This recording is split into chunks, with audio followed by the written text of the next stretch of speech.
couple of weeks ago, Builder.AI went bankrupt. They were worth $1 billion and they had burned through $200 million during a handful of years. And they were backed by the Prince of Qatar and oil money from Saudi Arabia and Microsoft. And they went bankrupt, and as they went bankrupt, every single one of their clients had just thrown all of their money out the window because Builder.AI was not open source, so you could not download whatever you had built using Builder.AI and host it yourself. So how do you safeguard yourself in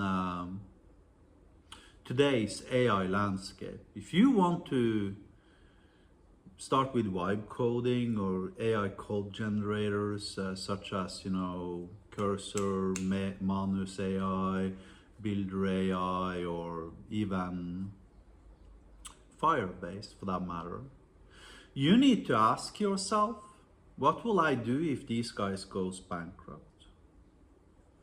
And it's not because they are necessarily going bankrupt.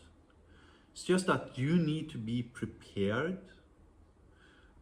for how to continue moving your business onwards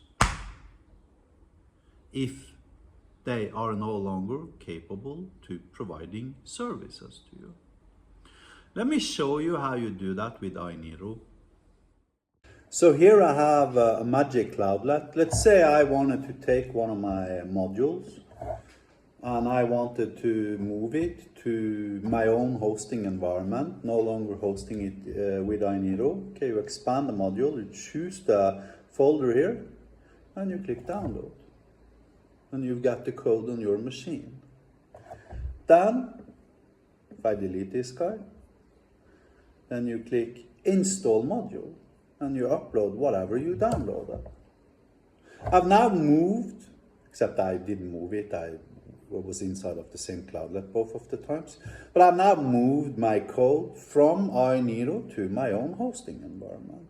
So if we go bankrupt, you can do this in seconds. What about the database? Okay, manage databases.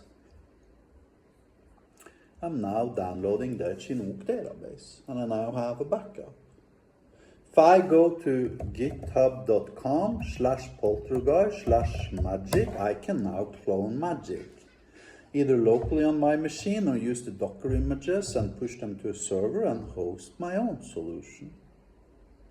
You see, every single time I tell a client that I'm a solo entrepreneur and that I am the company, basically, then their reaction is immediately, what do I do if you are incapacitated, right? You see, the point is, there is much less risk with trusting AINIRO than it is to even trusting Google, Firebase, and Microsoft. If Google keeps on with Firebase for a couple of years and don't figure out how to create money, they're just gonna, sink the project because they weren't able to make money. They don't give a shit about how much money you're making on it. They're gonna plug the project. Either that or they're gonna 10x the price they're invoicing you per month. Period. End of debate.